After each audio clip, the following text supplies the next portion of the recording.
Hey guys, it's Nina with Gathering Pearls and Get Right Nina. I wanted to stop and talk to you today because one of the things I posted about today on my blog, gatheringpearls.com, was pushing then pulling. And I really wanted to write that blog post because I know sometimes we can get discouraged, we can get frustrated, we can feel overwhelmed because it seems like some things in our life we're pushing and there's so much resistance to it, and we can get frustrated and feel like, you know what, I tried this, it's not working, let me just stop. And then other times we'll feel like, you know what, I'm gonna just keep pushing until something happens. And the problem with pushing and pushing and pushing until something happens is you don't know what's on the other side of that door. And the very thing that you're pushing for, you might end up pulling. I'll use this prime example and a good illustration. Let's say you end up trying to push a piano and there's a rock stuck in the wheel of the piano, but you can't see it. So you keep pushing and you're like, oh my gosh, this thing is heavy, but I need to get this piano at the top of the hill so that I can play like how, you know, John Legend and Bruno Mars and do my thizzle. So you keep pushing and keep pushing and keep pushing, but guess what? You can't see that stumbling block. You can't see that rock edged in the wheel of your piano. And it's a grand piano, you know, you got it from Neiman and Marcus or something great, someplace great.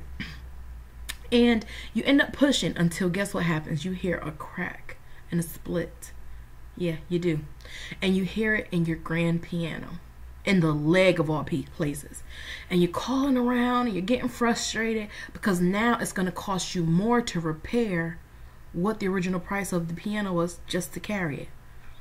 I say that to say sometimes resistance is good. It's an indicator.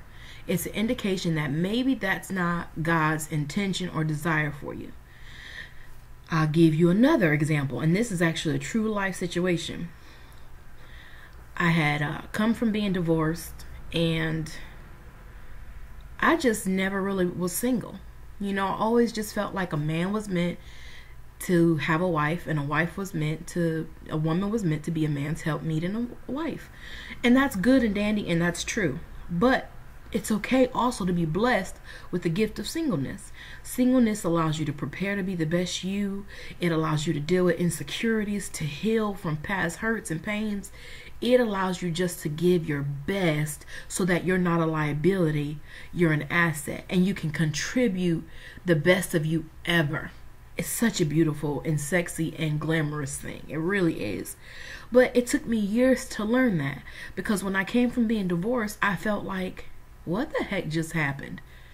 Like, okay, I just went from getting lumped upside the head, being a single mom, and now I'm divorced? Seriously? And I felt like something was off balance. And there was something off balance.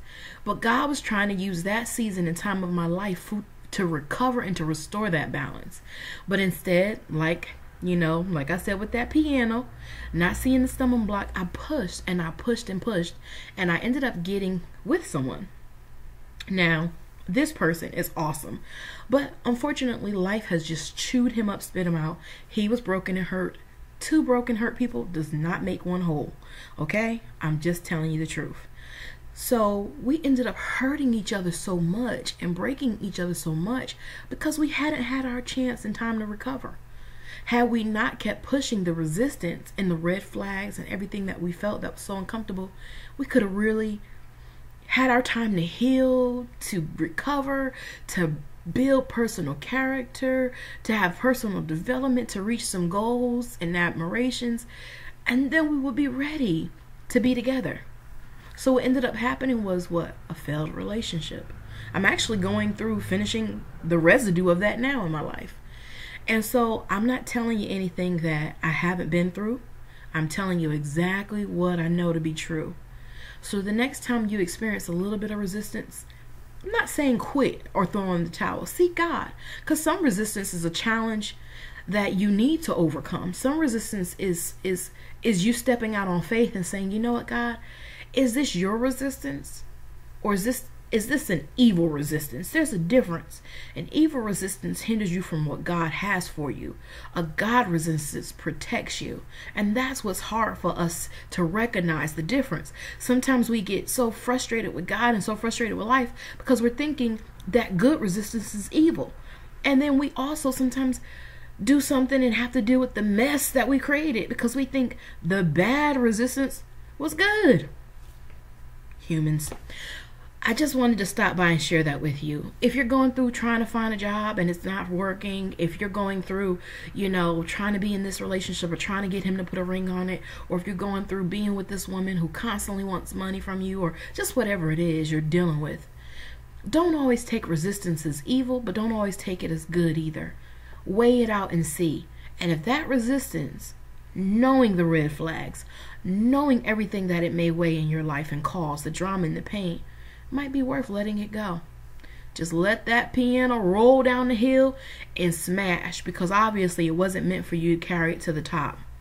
Some things are not designed and meant to go with you to that next place and that next level. And it's okay to come to terms with that. Forgive yourself. Let go of the weightiness of everything and just say, you know what? Deuces, breathing easy.